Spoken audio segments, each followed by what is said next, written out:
Ô Seigneur de gloire, pardonne tous nos manquements, Père. Merci de nous avoir conduits en paix. Voici ton peuple, Père. Toi-même nourris-le. Toi-même conduis-le. Toi-même accomplis le but pour lequel tu nous rassembles. Seigneur, nous dépendons de toi. Nous voulons être agréables, Père. Nous voulons vivre de plus en plus près de toi. Viens te révéler à nos cœurs et que tout ce qui n'est pas de toi puisse quitter totalement nos vies au nom de Jésus-Christ. Que seule ta parole puisse avoir la prééminence de nos êtres. Nous ne voulons pas autre chose que ton esprit dans nos vies. Oh Père, révèle-toi. Bénis-nous, Seigneur. Nous te confions notre pasteur. Sois avec lui, soutiens-le, veille sur lui. Bénis tous les offices. Nos serviteurs Ludovic et tous ceux qui travaillent dans l'église. Et conduis-nous, Père, alors que nous nous attendons à toi. Au nom du Seigneur Jésus-Christ. Amen. Amen. Alors nous ouvrons nos Bibles en hébreu. Nous allons en Hébreu chapitre 12.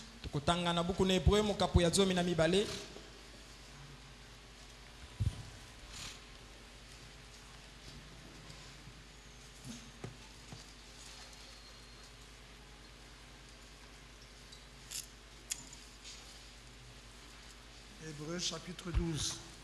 Nous lisons à partir du verset 1 et le verset 2. Nous donc aussi, puisque nous sommes environnés d'une si grande nuée de témoins, rejetons tout fardeau et le péché qui nous enveloppe si facilement, et courons avec persévérance dans la carrière qui nous est ouverte, ayant les regards sur Jésus, le chef et le consommateur de la foi, qui en vue de la joie qui lui était réservée a souffert la croix, méprisé l'ignominie, et s'est assis à la droite du trône de Dieu. Considérant en effet celui qui a supporté contre sa personne une telle opposition de la part des pécheurs, afin que vous ne vous lassiez point l'âme découragée. Quelle glorieuse exhortation! C'est en regardant au Seigneur que nous n'allons pas nous décourager. Quel que soit ce que nous vivons, ne regardons pas à ça, mais regardons à ce que Christ a vécu. Ce qu'il a vécu était plus grand, plus fort que ce que nous vivons. Et lui, il a vécu non pas pour lui-même, mais pour toi et moi. Il a accepté ça pour toi et moi. Alors nous n'avons pas de raison de nous plaindre. Mais nous devons regarder, tourner nos regards vers Jésus. Jacques chapitre 4, le verset 8. Et nous reviendrons à Hébreu au chapitre 10. Jacques 4, verset 8. Approchez-vous de Dieu et il s'approchera de vous. Approchez-vous de Dieu et il s'approchera de vous. Et Hébreu 10 nous révèle comment nous approcher de Dieu. Hébreu 10 verset 22. Là il est écrit: approchons-nous donc avec un cœur sincère, dans la plénitude de la foi, les cœurs purifiés d'une mauvaise conscience, c'est-à-dire le cœur purifié de mauvais désirs. On a dit que la mauvaise conscience là, c'est le mauvais désir, le désir du péché. Les cœurs purifiés d'une mauvaise conscience et le corps corps lavé d'une eau pure. Oh Père, bénis ta parole. Et pour les quelques minutes qui nous restent, nous nous abandonnons à toi. Au nom du Seigneur Jésus-Christ. Amen. Amen. Veuillez vous rasseoir. Alors nous sommes en train de parler de la foi, en rapport avec la foi que nous devons avoir afin d'être enlevés. Nous qui sommes dans l'âge de l'enlèvement. Nous avons vu qu'au travers des âges, l'Église avait perdu la véritable foi. Cette foi que Dieu avait transmise au sein une fois pour toutes. Cette foi qu'elle avait reçue le jour de la Pentecôte. Et elle avait reçu la mission de garder cette foi-là. Elle avait reçu la mission de combattre pour cette foi. C'est pourquoi Jude déclare: combattez pour la foi qui a été transmise au sein une fois pour toutes. S'il était demandé à l'Église de combattre pour ça, c'est qu'il y a un ennemi qui voulait détourner l'Église de cette foi. S'il était demandé à l'Église de combattre pour cette foi, c'est que cette foi-là devait être combattue. Mais malheureusement, l'Église n'a pas vaincu dans ce combat-là. Parce que cette foi-là était tombée, elle avait été renversée. Et dans le 7e âge, au travers du messager de Malachie 4, au travers du messager promis en Apocalypse 10, verset 7, cette foi a été restaurée. La foi qui avait été transmise au sein une fois pour toutes a été restaurée. Il fallait que cette foi soit restaurée, parce que lorsque l'Église avait perdu la vraie foi, le semblant de foi qu'avait l'Église ne pouvait pas lui permettre de posséder la promesse de l'enlèvement. Parce que pour l'enlèvement, il faut une foi capable de changer nos corps, une foi capable de transformer nos corps, une foi capable de vivifier nos corps. Et la foi qui était restée avec l'Église au travers des âges ne pouvait pas lui permettre de recevoir cette promesse de l'enlèvement. Et c'est pourquoi le prophète déclare dans Israël à Kadesh Barnea, il dit au paragraphe 79, le prophète déclare: et je crois que nous sommes à la frontière du pays ce soir. Je me demandais au sujet de toutes mes réunions et tout, comment j'ai dû les annuler. Je crois sincèrement que pour que l'Église puisse participer à l'enlèvement, elle doit avoir la foi pour l'enlèvement. Nous ne pouvons même pas avoir la foi pour la guérison divine. La foi pour l'enlèvement, n'en parlons pas. Nous devons avoir la foi qui changera et vivifiera ce corps pour qu'il soit enlevé. Je crois qu'il y a une église en route ce soir, une puissance du Dieu vivant, tel que des hommes prononceront la parole ici et là, et cela jaillira comme des éclairs. Et une église monte, pas une psychologue, pas ce simulacre, ce semblant de foi, mais une réelle, une véritable et authentique église ointe du Saint-Esprit et appelée hors d'eux. Et il dit Amen. Donc il montre que même pour avoir la foi que l'Église dans notre âge, qui n'avait même pas la foi de la guérison divine, comment pouvait-elle avoir la foi pour l'enlèvement? Parce que la foi pour l'enlèvement doit être une foi plus grande, plus haute que la foi de la guérison. Si la guérison divine est encore extraordinaire pour l'église,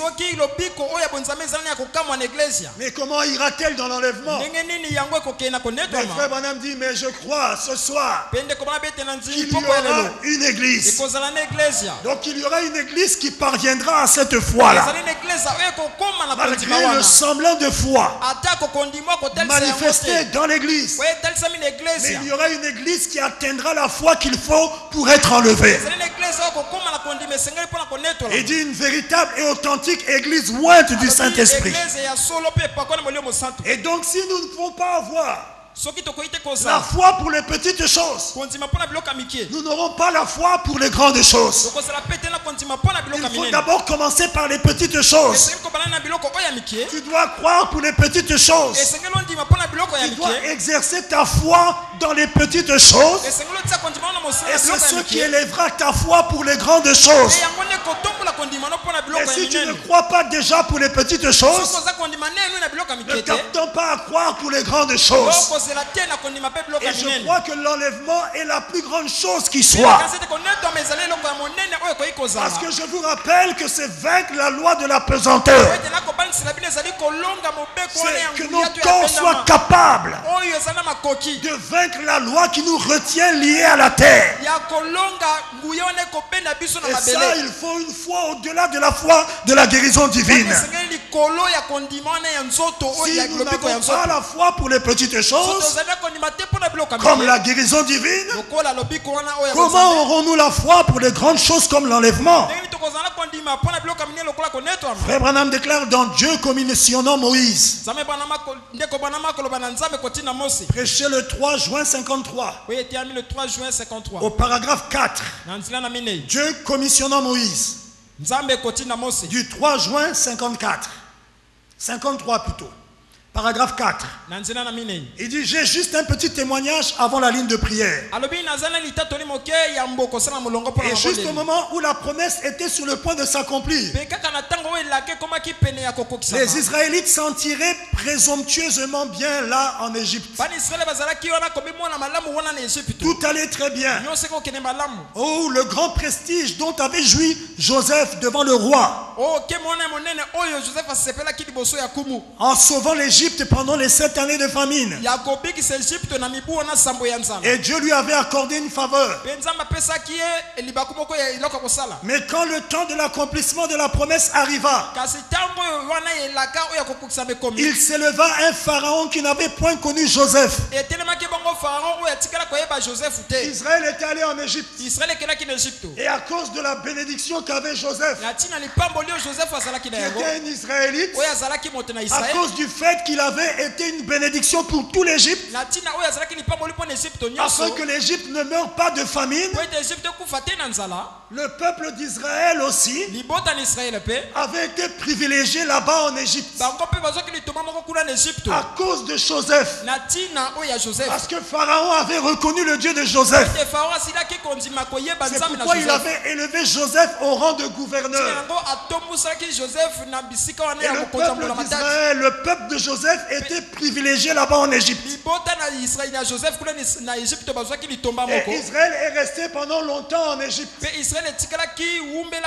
Ils avaient oublié que l'Égypte n'était pas leur terre promise. Ils avaient oublié que l'Égypte n'était pas leur terre de bénédiction. Ils avaient oublié que l'Égypte n'était pas la position à laquelle ils avaient été appelés. Alors Dieu devait susciter un pharaon qui ne connaissait pas Joseph, afin d'attirer la persécution sur Israël.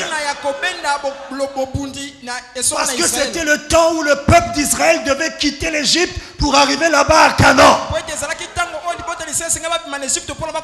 Parce que Dieu avait prophétisé par Abraham que ta descendance sera en Égypte pendant 400 ans.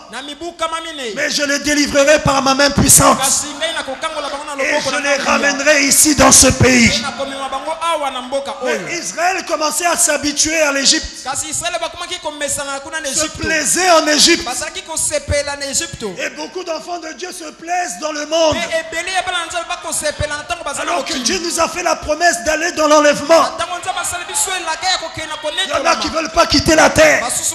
Il y a quelque chose qui ne va pas. Ça, c'est une position rétrograde. Lorsque le jour de la Pentecôte, les premiers croyants ont reçu le baptême du Saint-Esprit. Frère Branham déclare quand ils ont le premier âge, les croyants se saluaient en se disant Maranatha.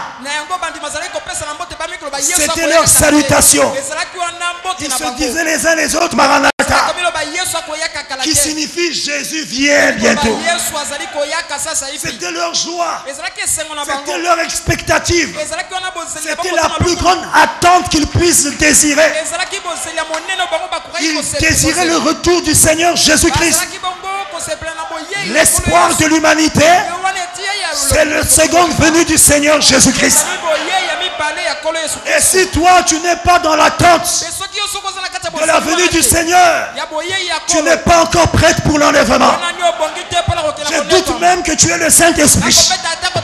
Parce que le Saint-Esprit dans notre âme va désirer l'enlèvement. Et la Bible déclare, pour ceux qui auront aimé son avènement, ils recevront une couronne de vie. Et Frère Branham dit, vous voyez, pour ceux qui aiment, si tu n'aimes pas le retour de Jésus-Christ, c'est que tu es encore du monde. Et je vous dis que quand Jésus viendra, il ne viendra pas prendre ceux qui sont du monde. Parce que l'église du Seigneur Jésus-Christ n'est pas du monde. Il nous a laissés dans le monde, mais nous ne sommes pas du monde. Nous sommes d'un autre monde. Et notre monde, c'est la parole. C'est pourquoi tu ne peux pas vivre dans le monde et te plaire du monde qui vit dans le souillure, dans le péché. Quels que soient les projets que tu as, il n'y a pas un plus grand projet que la venue du Seigneur. C'est pourquoi le prophète déclare, quant à vos projets, vivez comme s'il viendra dans 100 ans, 1000 ans. Mais quant à la venue du Seigneur, vivez comme s'il venait ce soir. Un vrai chrétien désire que Jésus vienne vite. Si tu n'as pas ce désir, c'est que tu n'es pas encore prêt. C'est que tu as peur de la venue du Seigneur. L'épouse n'a pas peur de la venue du Seigneur. L'épouse aime la venue du Seigneur. Parce qu'elle sait que ce sera le temps de sa délivrance totale. Nous n'aurons plus à lutter contre le péché. Nous n'aurons plus à lutter contre la tentation. Nous verrons de nos yeux celui que nous avons aimé sans le voir. Et celui dont nous avons entendu parler, nous n'allons plus seulement entendre parler, mais nous le verrons de nos yeux. C'est ça la joie de l'épouse. Si tu fais partie de l'épouse, ta joie c'est la seconde venue du Seigneur. Tu veux qu'il vienne et tu diras Maranatha. Oui, viens Seigneur. Et c'est ce que la pierre de fête déclare. Est-ce que nous pouvons dire Maranatha? Maranatha. Maranatha. Oui, viens Seigneur Jésus. Nous voulons quitter la terre. Nous ne voulons pas rester dans ce monde d'injustice. Et il y aura un monde où la justice régnera. Il n'y aura plus la mort. Il n'y aura plus la tristesse. Il n'y aura plus la maladie. Nous vivrons éternellement de gloire en gloire. Oh, n'est-ce pas ce que tu désires? S'il n'y a pas ce désir, viens à l'autel. Mets-toi en ordre. Tu n'es pas en ordre avec le Seigneur. Excuse-moi de te le dire, mais je suis censé te dire la vérité. Et la Bible déclare, vous connaîtrez la vérité et la vérité vous affranchira. Quelles que soient les bénédictions matérielles que tu as, pour un vrai élu, l'argent ne fait pas la joie de son cœur. L'argent ne satisfait pas le cœur d'un élu. Tu peux avoir beaucoup de voitures. Même une limousine de 1 kilomètre. Ça ne va pas satisfaire ton cœur. Mais ton cœur, ce qui satisfait ton cœur, c'est Jésus-Christ, la parole, Dieu lui-même. Même si tu as tous les wax, tous les costumes que tu veux, un vrai élu n'est pas satisfait par ça. Mais le vrai élu, sa satisfaction, la portion satisfaisante, c'est le Saint-Esprit dans son âme qui lui dit que Jésus vient bientôt. C'est ça notre joie. C'est ça notre espoir. L'espérance de l'épouse. Est-ce que tu es avec moi? Mais quand le temps de la promesse arriva, il s'éleva un pharaon qui n'avait point connu Joseph. Dans quel but? Dans le but de persécuter Israël. Pour qu'Israël ne se sente plus à l'aise en Égypte. Mais pour qu'Israël puisse commencer à réclamer la promesse. La sortie d'Égypte. Parce que Dieu aussi ne fait rien sans que tu en aies le désir. Et il doit créer les conditions afin de créer en toi le désir et la soif. C'est pourquoi il permet les combats. Dans les derniers jours, il y aura des temps difficiles. C'est une promesse. Et nous devons aussi la vivre. Acceptons ça. Ça fait partie de la parole. Et c'est dans le but de nous donner le dégoût du monde. Pour dire à Jésus, Jésus viens. Nous voulons rentrer à la maison. Il s'élevait un pharaon qui n'avait point connu Joseph. Alors une persécution commença. Et cela fut à la base d'une persécution qui poussa ce peuple à se rassembler et à prier. Quand tout va bien, malheureusement, nous devenons négligents. C'est la nature charnelle. On doit vaincre ça. N'attendez pas que tout aille mal pour commencer à prier. Mais quand tout va bien, prie beaucoup. Si tu es négligent, Dieu va permettre que les choses aillent mal pour t'inciter à prier. Et la persécution renforce toujours la cause. C'est ce qui s'est passé au cours des âges. La persécution.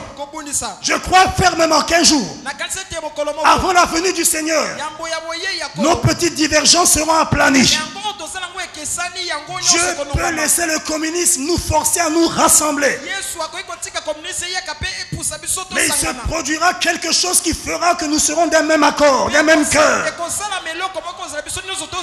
Et d'un commun accord.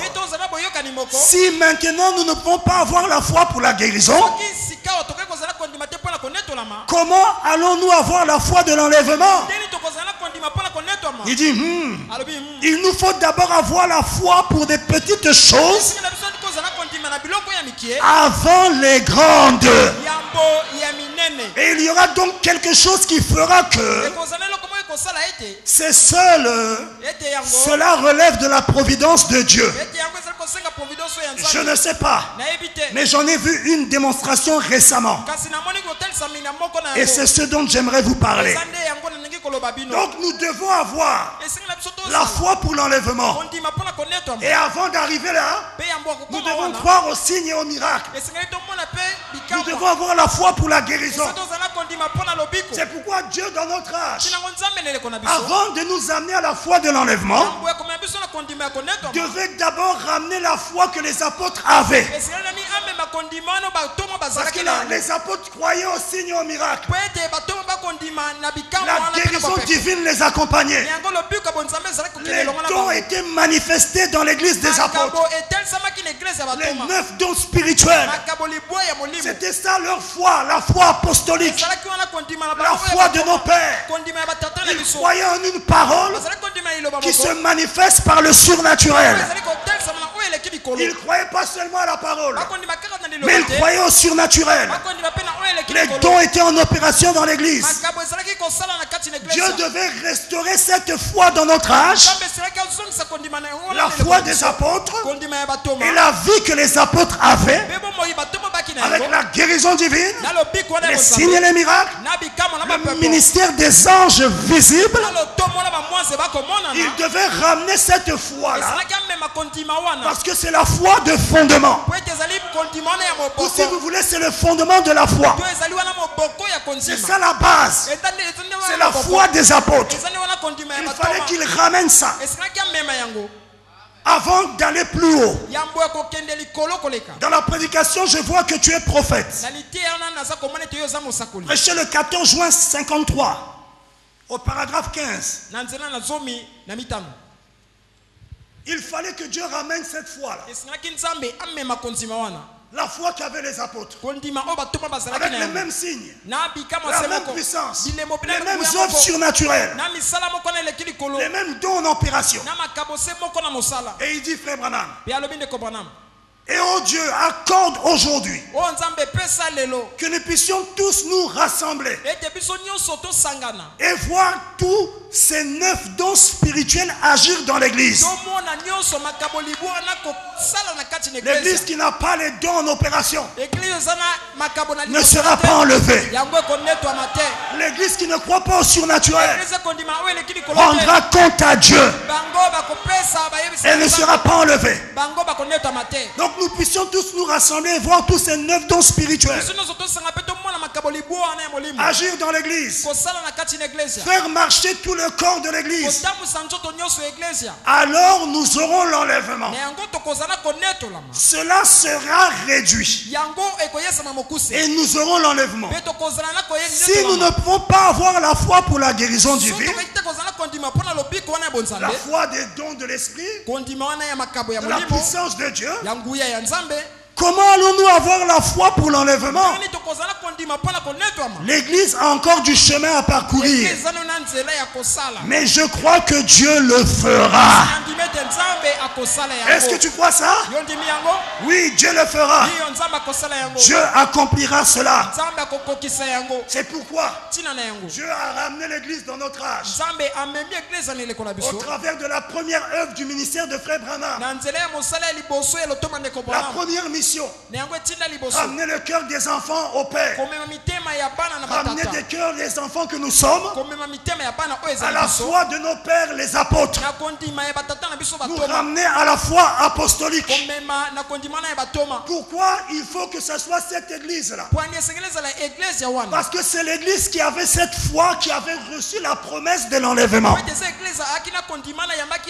Jésus avait dit aux apôtres, je viendrai vous prendre afin que là où je suis, vous y soyez aussi. Mais avant, allez à Jérusalem et attendez là la promesse du Père. Une puissance de Dieu viendra sur vous. Le Saint-Esprit survenant sur vous. Donc c'est à cette église qui devait recevoir le Saint-Esprit, la foi de Dieu, la foi des apôtres, la foi de Jésus lui-même. C'est cette église qui a reçu la promesse d'être enlevée. Et pour que l'enlèvement ait lieu, il faut que Dieu ramène d'abord le même genre d'église sur la scène. S'il ne trouve pas cette église sur la terre, il n'y aura pas d'enlèvement. Et Dieu a cette église sur la terre. Parce que par Malachie 4, la promesse a été accomplie. Je vous enverrai Élie le prophète. Il ramènera le cœur des enfants au Père. Ce n'est pas Jean-Baptiste qui a accompli ça, mais c'est William Marion Branham. Il nous a ramené à la foi des apôtres. Et le frère Branham dit que la foi des apôtres, c'est la foi de Pentecôte. Et quand je parle de la Pentecôte, je ne parle pas de l'organisation la Pentecôte ou de la dénomination pentecôtiste. Je parle de l'expérience personnelle du baptême du Saint-Esprit dans l'âme. C'est ça la Pentecôte dans l'individu. Lorsque tu reçois la Pentecôte, c'est quoi? Tu as reçu le baptême du Saint-Esprit dans ton âme. Et ce baptême du Saint-Esprit te délivre d'une vie de péché Et il te donne la foi de Jésus. Alors là, tu deviens candidat aux signes, aux miracles et aux prodiges. Tu deviens candidat aux dons spirituels. Parce que quand tu reçois le Saint-Esprit dans l'âme, tu entres dans le corps de Christ. Et dans le corps de Christ, il n'y a pas de chômeur. Chacun a un travail. Chacun a une place. Chacun a une position. Si tu es un doigt, tu as un rôle à jouer. Si tu es le pied, tu as un rôle à jouer. Même si tu es un poil, tu as un rôle à jouer. Parce que Dieu n'a pas mis le poil dans le corps pour rien. Tout ce que Dieu place dans le corps a un rôle. Et la chose à faire, ce n'est pas d'imiter les gens, mais c'est de demander à Dieu d'accomplir en toi le but pour lequel il t'a sauvé. Parce qu'il y a deux S. Il y a deux S. Il y a le salut et après le service. Quand Dieu te sauve, c'est pour se servir de toi. Et le seul moyen de le savoir, qu'est-ce qu'il t'a destiné à faire, c'est de lui parler et il te le dira. Dieu a un plan pour toi. Il a une mission pour toi. Il a pour toi et moi des projets de paix. Il veut achever la rédemption par toi. Tu as un rôle à jouer dans le plan de la rédemption. Tu dois connaître ta place. Tu dois connaître ta position. C'est ça qui va arrêter les jalousies. Tu n'as pas à jalouser quelqu'un. Le même Dieu qui utilise l'autre, il veut aussi t'utiliser. Abandonne-toi seulement. Livre-toi à lui. Abandonne-toi totalement. Et il t'utilisera. Il a un rôle à jouer. Il a un plan pour toi. Et beaucoup ont des problèmes. Parce qu'ils ne veulent pas s'abandonner au plan de Dieu pour leur vie. Ils veulent mélanger leur voix au programme de Dieu. Ne fais jamais ça. Dieu a un plan. Soumets-toi à son plan. Ne mélange pas tes voix à son plan pour ta vie. Tu auras des problèmes. Tous ceux qui ont fait ça ont fait ça. Mais quand tu t'abandonnes et tu lui dis fais de moi ce que tu veux et qu'il te place dans ta position, alors Dieu te bénira dans ta position. Et Branham déclare, Dieu n'avait pas béni Abraham tant qu'il n'était pas dans sa position. Et si tu es semence d'Abraham, Dieu te bénira, mais positionnellement. Découvre ta position. Consacre-toi. Cherche sa face. Ne te contente pas de ce que les gens disent de toi. Oh non, ma vie, je faisais ça. Lui, ta vie. Mais qu'est-ce que Dieu t'a dit à toi? Surtout en rapport avec le ministère, ne vous aventurez pas. Laisse que Dieu te parle directement. Ne va pas sur l'expérience de quelqu'un. C'est le meilleur moyen de te cogner la tête. Mais Dieu est capable de te parler directement. Si frère Branham ne le disait pas aux gens, un jour un frère lui a dit, frère Branham, est-ce que j'ai un ministère? Il a dit, je ne peux te le dire, je ne sais pas. Va prier. Et frère Branham répond dans les questions-réponses. Il dit, si je le lui disais, il partirait sur la base de ce que moi, William Branham, j'ai dit.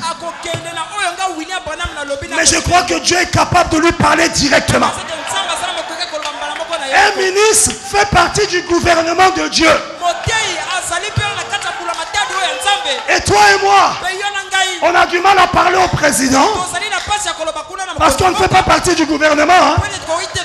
Mais ceux qui font partie du gouvernement, ils voient le président, ils ont des réunions avec lui, ils lui parlent. Et si un ministre doit faire partie du gouvernement de Dieu, Mais c'est que ce Dieu-là doit lui parler.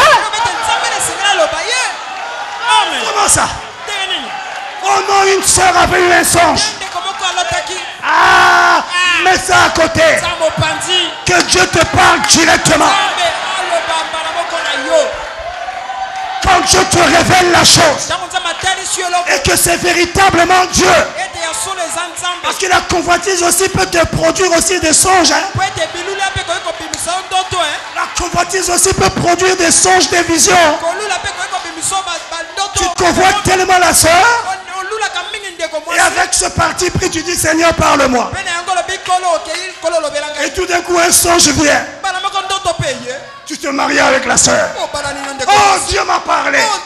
Quelquefois, c'est la convoitise qui a produit ça. Attention, parce que les songes naissent aussi de la multitude des préoccupations. Les pensées que tu as peuvent produire des songes. C'est pourquoi même si tu as des songes, mets ça à l'épreuve. Insiste, demande. Dis à Dieu, Père, je veux être sûr. Est-ce que vous êtes avec moi? Amen. Chacun de nous a un rôle à jouer dans la rédemption. Tu as une place dans le corps. Et quand tu reçois le Saint-Esprit dans l'âme, qui est la Pentecôte, tu as un travail ensuite à faire pour ce Dieu-là. Est-ce que tu es avec moi? Amen.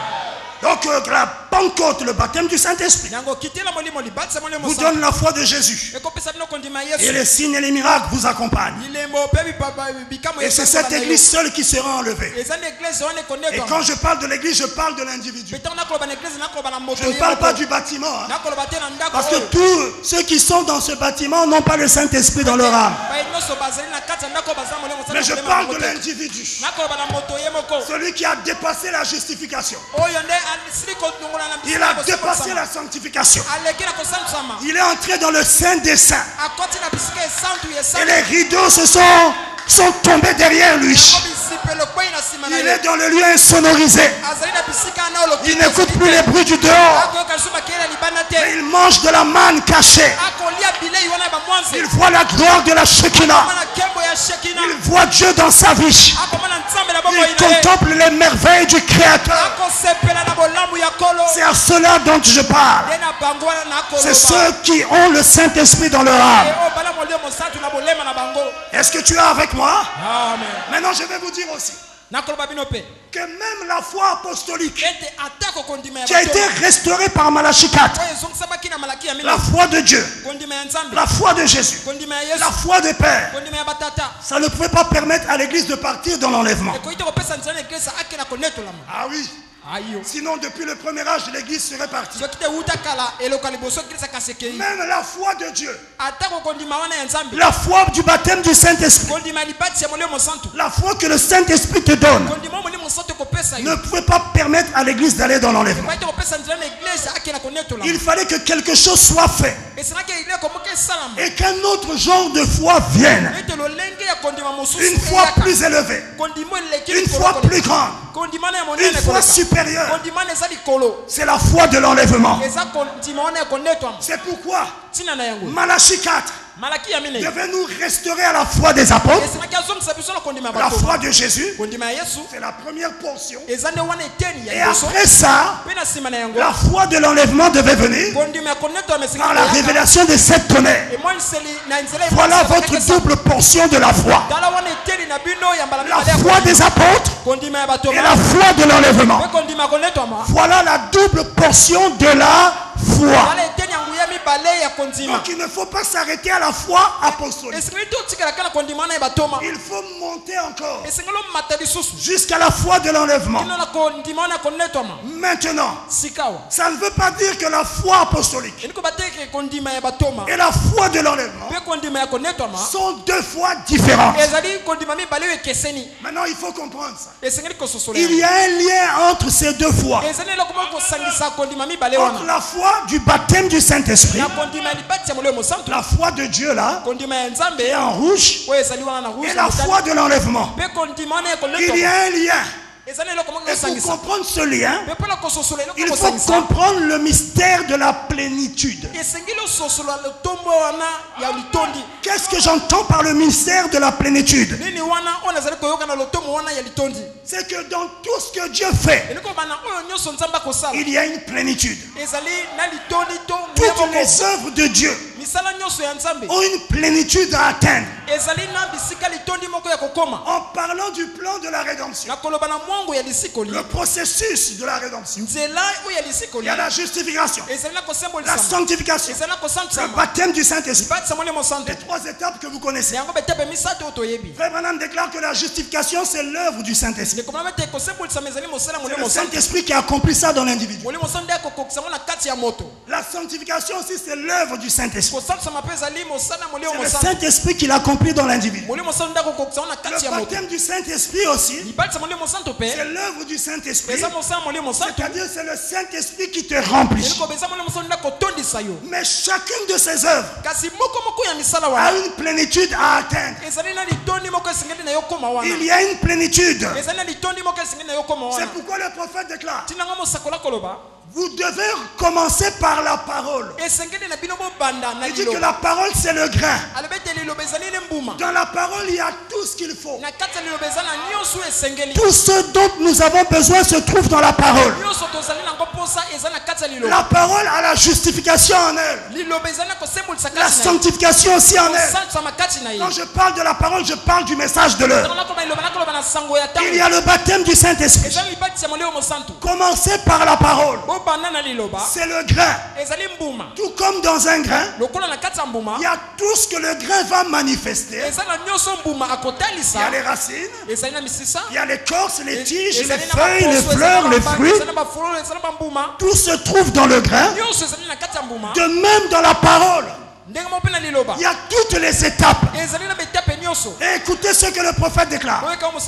Donc, question et réponse du 12 janvier 61. Au paragraphe 68. Il dit: mais maintenant, à l'étape suivante, on devrait se poser cette question. Dois-je alors simplement rester sur place? Non, non. Le maïs est arrivé à maturité. Il dit: voyez-vous, commencez avec le grain. Le grain, c'est la parole. Et il ajoute: commencez avec la parole. Le grain, elle produira la justification. Et restez dans la justification jusqu'à ce qu'elle produise la sanctification. Restez dans la sanctification jusqu'à ce que vous receviez le Saint-Esprit. Quand tu es justifié, c'est une chose. Mais reste là jusqu'à ce que la parole produise la sanctification. À quel moment il y a le passage de la justification à la sanctification? C'est quand la justification dans laquelle tu es atteint la plénitude. Ou en d'autres termes, atteint la maturité. Et alors ça t'introduit dans la sanctification. Et reste là dans la sanctification jusqu'à ce que la sanctification ait accompli pleinement son œuvre en toi. Alors ça va t'introduire dans le baptême du Saint-Esprit. Et même le baptême du Saint-Esprit que tu reçois, il a aussi une plénitude à atteindre. Frère Branham déclare: vous devez être baptisé du Saint-Esprit tous les jours. Il dit: nous devons aller de baptême du Saint-Esprit en baptême du Saint-Esprit jusqu'à ce que tu sois rempli de la plénitude. Quelle plénitude?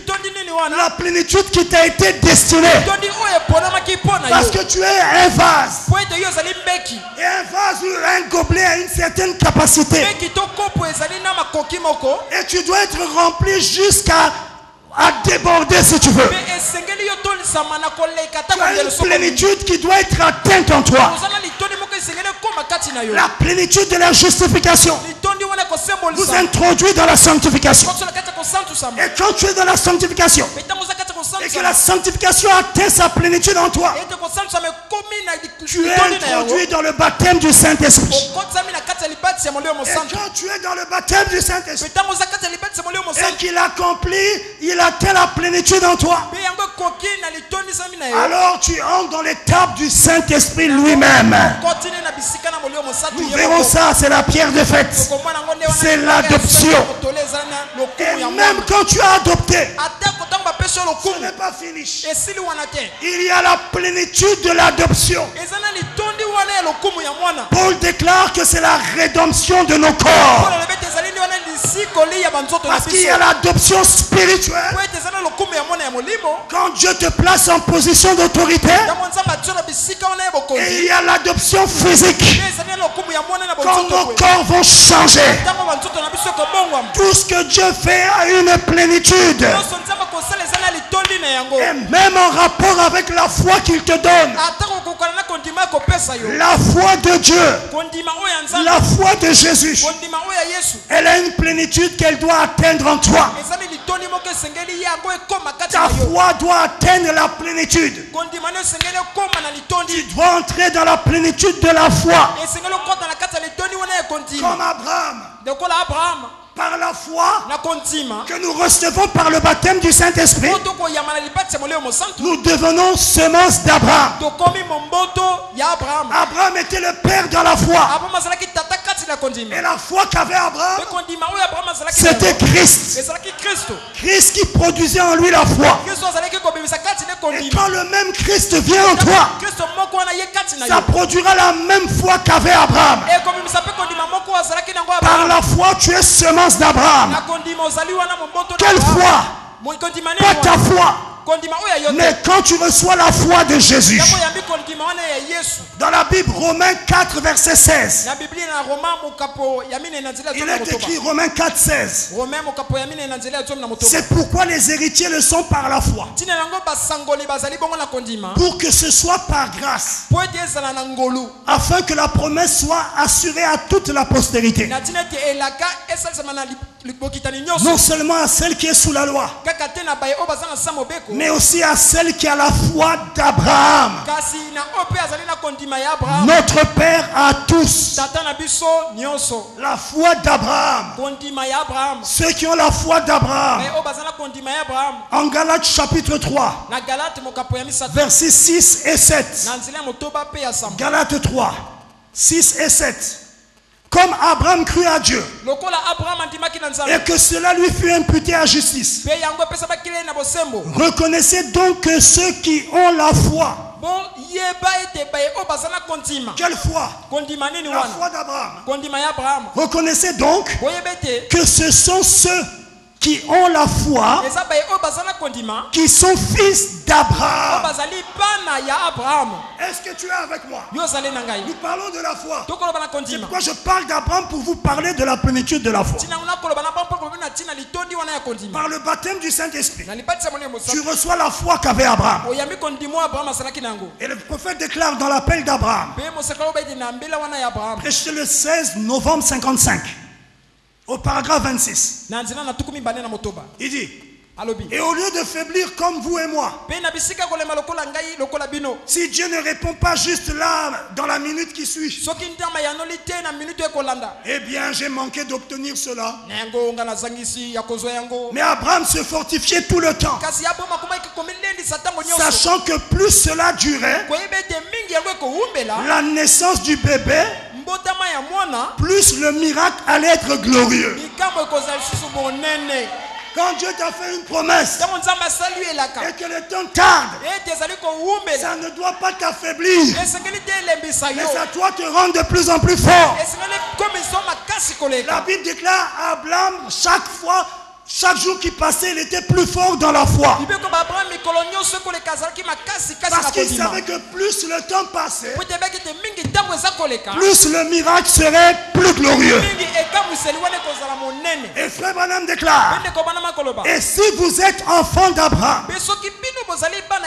vous possédez le même genre de foi. Il dit Alléluia. Il dit: n'ayez pas peur de cela. Alléluia signifie gloire à notre Dieu. Remarquez, Abraham se fortifiait au fur et à mesure que les jours passaient. Plus la promesse tardait, plus il devenait fort. Il devenait plus fort. Il croyait. Eh bien, si Dieu avait appelé Abraham et qu'Abraham avait ce genre de foi, parce que Dieu l'avait appelé, les enfants d'Abraham ont le même genre de foi. Maintenant, la seule raison pour laquelle Abraham avait cette foi, c'est parce que Dieu avait vu en lui la qualité. Il avait vu en lui la qualité. Et il l'avait appelé. Et il lui avait parlé face à face. Et chaque personne que Dieu a élue entre et reçoit la foi d'Abraham après qu'elle ait parlé face à face avec Dieu. À ce moment-là, ce n'est plus une foi intellectuelle. Et c'est par le baptême du Saint-Esprit que tu es face à face avec Dieu. Alors tu sais qui est Dieu. Personne ne peut plus te dire que Dieu est mort. Tu étais là quand c'est arrivé. Tu as vécu l'expérience toi-même. Tu sais qu'il t'a rencontré. Que quelque chose s'est passé dans ta vie. Qu'aucun homme n'aurait pu produire ça. Tu te tenais là sur ce terrain sacré. Comme quand Moïse a rencontré le buisson ardent. Quel est ce pharaon qui pouvait lui dire que ton Dieu là n'existe pas? Quel était ce magicien qui pouvait lui dire que la colonne de feu n'était pas réelle? Il était lui-même en contact avec Dieu. Être en contact avec la parole, c'est bien. Être en contact avec le pasteur, c'est bien. Mais la meilleure chose, c'est d'être en contact avec Dieu. Frère Branham déclare, aucune église, aucun croyant n'aura une foi authentique s'il n'est pas en contact avec quelque chose à qui il parle et qui lui répond. C'est pourquoi Pierre de Fête ne te contente pas de connaître les brochures, ne te contente pas de connaître les citations, mais cherche à connaître l'auteur de la Bible. Parce que la vie ne vient pas en connaissant la parole, mais Jésus a dit, la vie éternelle, c'est qu'ils te connaissent toi et celui que tu as envoyé. Tu as reçu le message, c'est bien, mais tu dois entrer en contact avec l'auteur. Et Frère Branham pouvait dire, je ne connais pas bien le livre, mais je connais parfaitement bien l'auteur de ce livre. Quel père, quel fils. Nous aussi, les enfants de Malachie 4, nous devons arriver à ça. Et c'est ce qui m'a frappé. Quand je suis venu à la pierre de fête, je n'entendais pas seulement par le pasteur des discours, mais je savais que cet homme-là savait de quoi il parlait. Et je n'avais jamais vu ça auparavant. J'avais été dans les dénominations, j'avais servi là-bas, mais le Dieu était intellectuel. Mais quand je suis venu ici, quand j'ai écouté notre pasteur qui pouvait dire Dieu m'a dit, et ce que Dieu lui avait dit, ça s'accomplissait aussi. Je dis, ah, ça c'est quel homme ça? Moi aussi je veux ça. Ce que tu veux, c'est ce que tu recevras. Nous sommes dans une école. Nous sommes à l'université du Saint-Esprit. Dieu n'est pas en train de former des théologiens, mais Dieu est en train de former des chrétiens, des mystiques, des gens surnaturels, des gens qui ont une foi solide, qui connaissent l'auteur. Même si tu ne peux pas réciter les citations, C'est pas ça le problème. Mais quand tu pries, Dieu descend. C'est ça la vraie chose. Élie, il n'était pas beau à voir. Sa bouche sentait peut-être.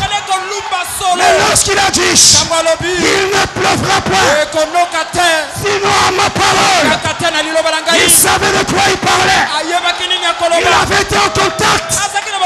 Oh, il faut le contact.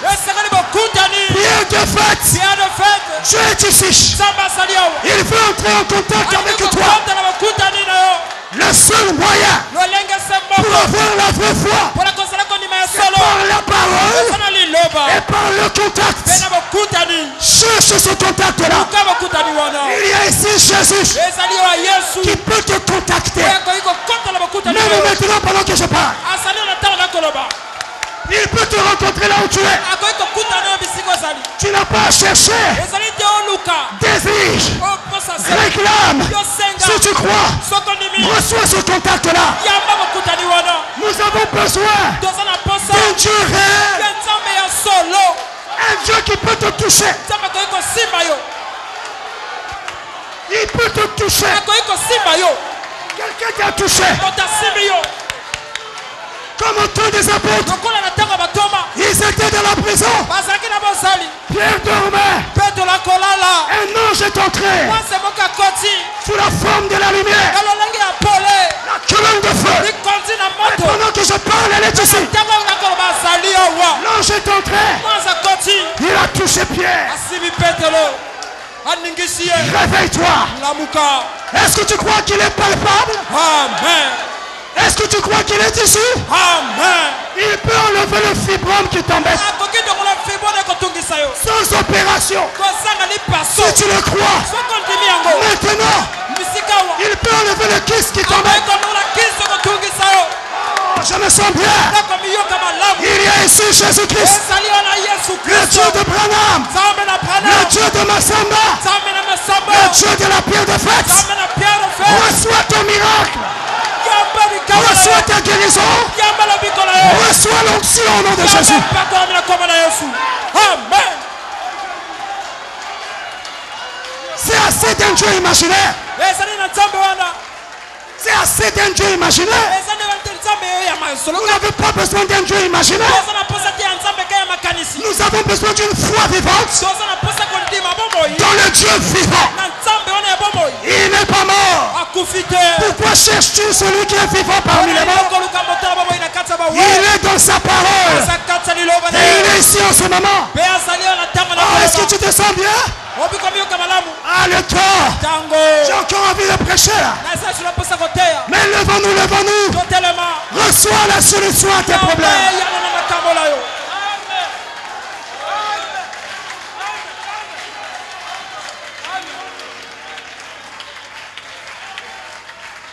Il faut parler face à face avec lui. Désire ça. Si vous voulez ça, vous êtes au bon endroit. À la pierre de fête, on ne forme pas des théologiens, mais on forme des mystiques man, des superman, des super-hommes, avec le sixième sens. Hey. Tu vas aller dans l'enlèvement sans le sixième sens. Mais tout ce que Dieu permet dans ta vie, c'est pour élever ta foi.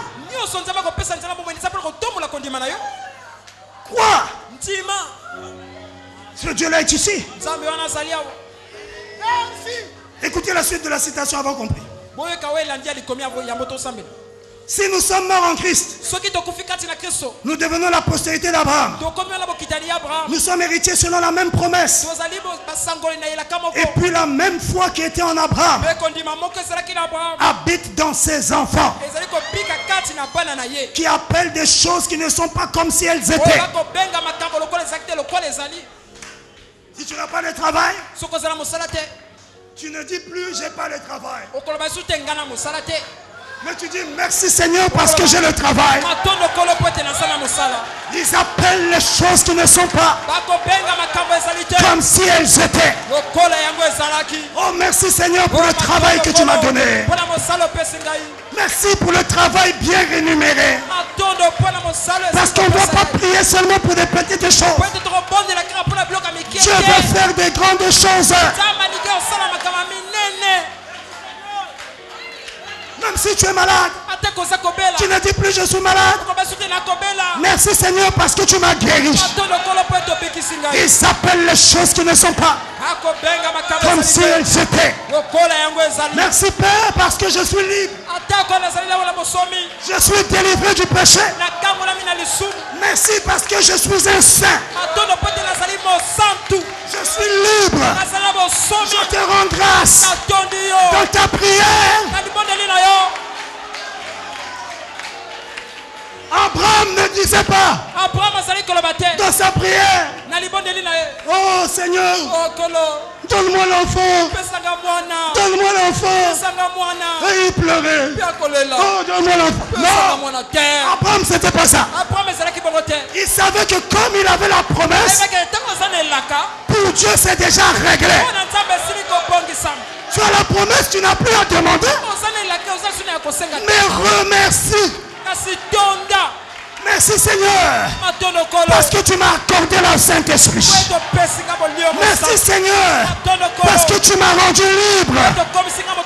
J'appelle les choses qui ne sont pas comme si elles sont. Je ne vois pas. Le contraire, je vois ce que Dieu m'a promis. Frère, c'est ça qu'il faut faire. Beaucoup ne reçoivent pas parce qu'ils ne savent pas s'approprier la chose. Il faut s'emparer de la chose. Il faut la foi appropriée. Ce n'est pas une foi qui pleure, oh Dieu. Oui, si tu as péché, tu veux te repentir, pleure devant Dieu. Mais est-ce qu'un enfant qui sait que son père doit lui donner du pain? Comme ma petite fille. Là, elle donne des ordres déjà à son âge. Papa, pain, pain. Oh, voilà les ordres que tu donnes. Je ne te dis pas donne des ordres à Dieu. Mais je te dis, dis-lui Seigneur merci. Parce que tu m'as donné. Je crois ça. Ça m'appartient. Manifeste cela. Oh, est-ce que tu es avec moi?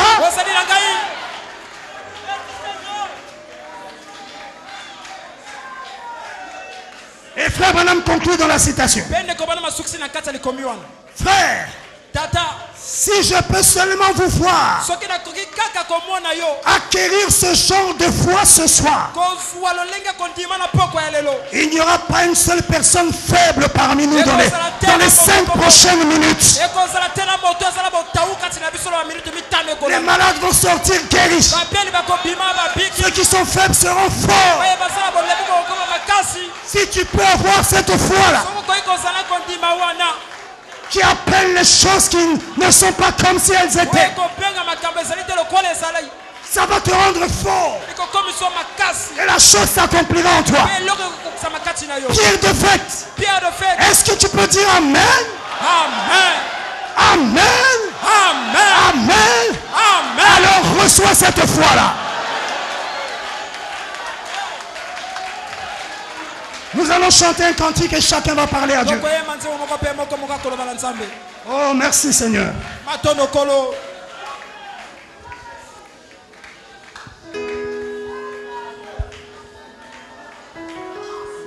À la croix, au pied du Maître, à genoux, j'ai fait mon choix.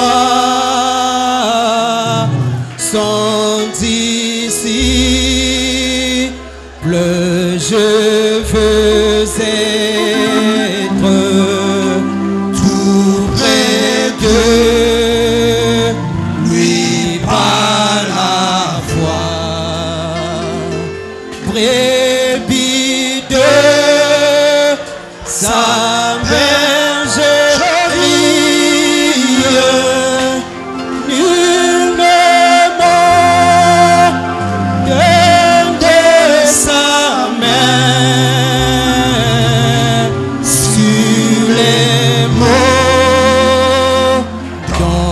les prairies, oui mon bonheur est divin. Oh, à la croix, au pied du Maître, à genoux, j'ai fait mon choix. Sans disciple, je veux être tout près de lui par la foi. À la croix, au pied du Maître, à genoux, j'ai fait mon choix. Ton disciple, je veux être tout près de lui par la foi.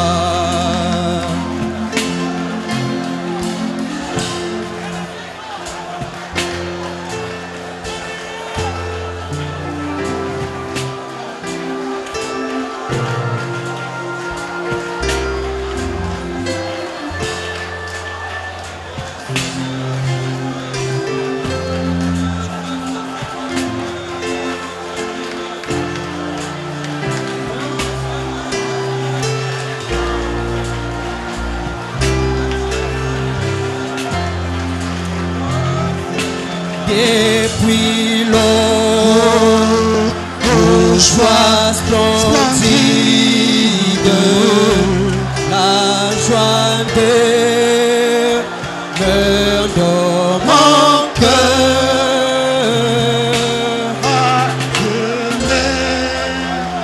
Si perfide par Jésus, je suis vainqueur. Adieu vais ne convoitise du monde, il me compta. J'ai trouvé la paix promise dans le sang de Golgotha. Oh, à la croix, au pied du Maître, à genoux, je fais mon choix. Ton disciple, je veux être tout près de lui par la foi.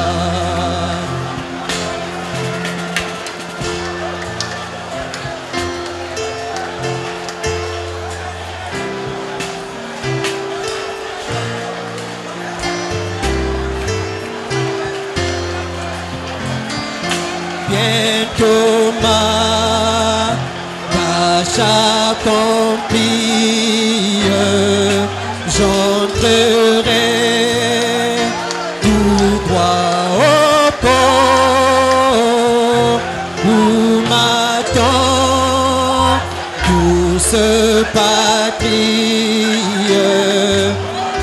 convainc de la mort. Là je chanterai ta gloire, oh toi qui m'as tant aimé, et dans le expiatoire pour toujours arracher tes. Oh, à la croix,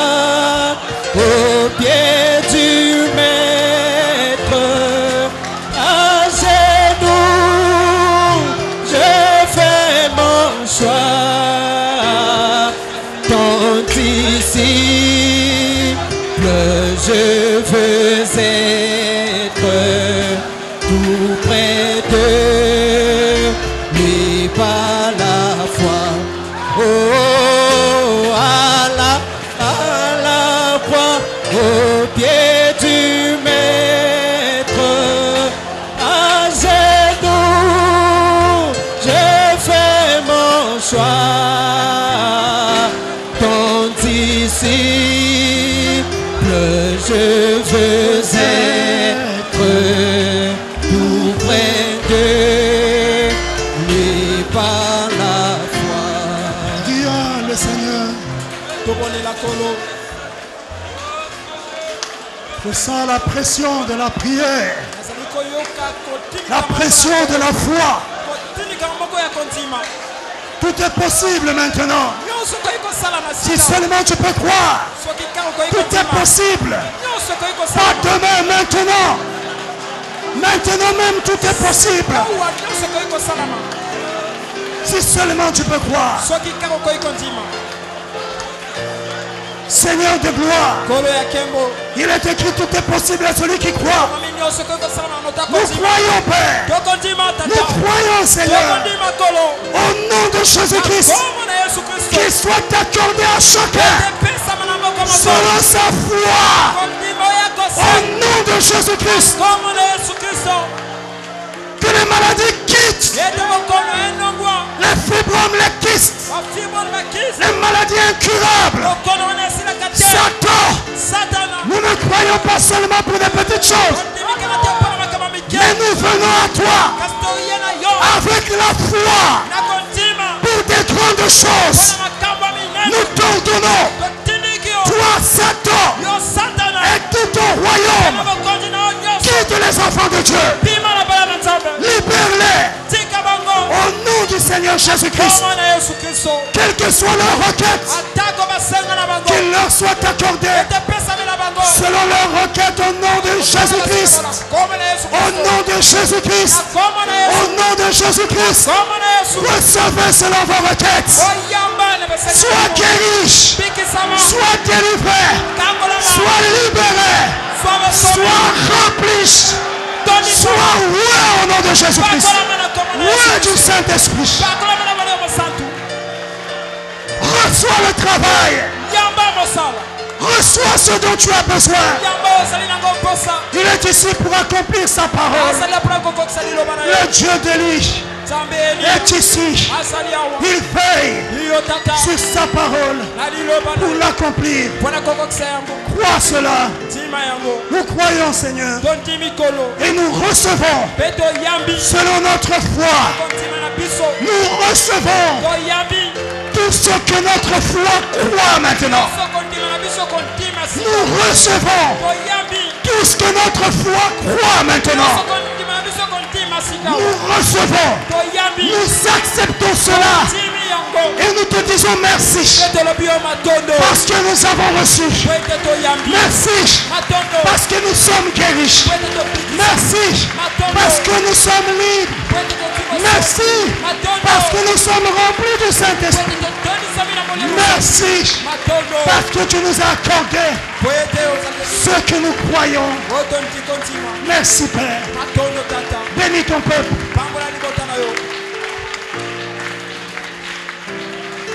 Qu'une charge de foi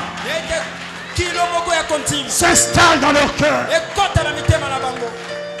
et qu'ils vivent et marchent dans la foi.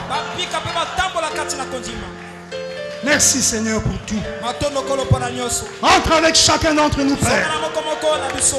Laisse-nous apporter nos témoignages de ce que tu as fait pour nous. Tu fais tellement de grandes choses. Tu es tellement bon. Tu es tellement merveilleux. Rentre avec chacun et bénis nos maisons. Au nom du Seigneur Jésus-Christ, nous disons tous Amen. Amen. Amen. Amen. Oh, gloire à Jésus. Oh, il est merveilleux.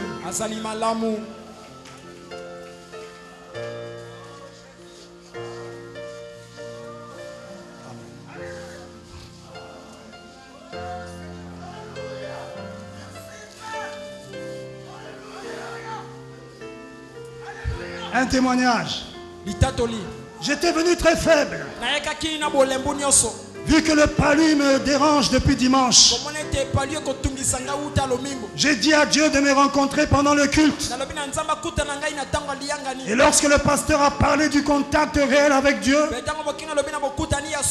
j'ai senti la décharge sur moi. Et j'ai vu la colonne de feu se tenir devant moi. Et elle m'a donné la force de dire vigoureusement Amen. Et j'ai failli courir. Fallait courir, frère. Mais je me suis retenu. Il dit, croyez-moi, c'est la vérité. Rien que la vérité. Il y a Dieu ici. Il a signé le Saint Blaise Loquois. Où est-ce qu'il est là? Le frère Blaise Loquois, il est où? Il est là, c'est lui qui a vécu ça. Que Dieu te bénisse. Voyons ça, frère. Il y a un Dieu ici. Et il est tous les jours ici. Oh, que Dieu soit béni. Je vous invite à vous saluer les uns les autres. Nous sommes arrivés à la fin de la réunion. Que Dieu soit loué pour sa grâce. Je désire rencontrer dans mon bureau le frère Mon Dieu le veut Giscard, le frère Geoffrey Saminou, le frère Matsangaza Mbemba Duval, la sœur Maoukou Elodie, le frère Sa Bertrand, et le frère Ferréol. Me rencontrer en haut dans mon bureau. Nous avons une annonce nécrologique. Notre sœur Neftali qui a perdu sa grand-mère. C'est une triste nouvelle. Sa très chère grand-mère, elle a perdu ce lundi 9 avril à l'hôpital de Talangaï. Le quartier, le lieu de la veille, c'est le quartier Mikalou 2 au terminus de Mikalou. Sur la rue Komotsika, au numéro 3, à la 3e avenue. La rue Komotsika, 3e avenue. Plus précisément à l'arrêt du bus de Mikalou qui va vers la Tiémé. C'est la sœur Neftali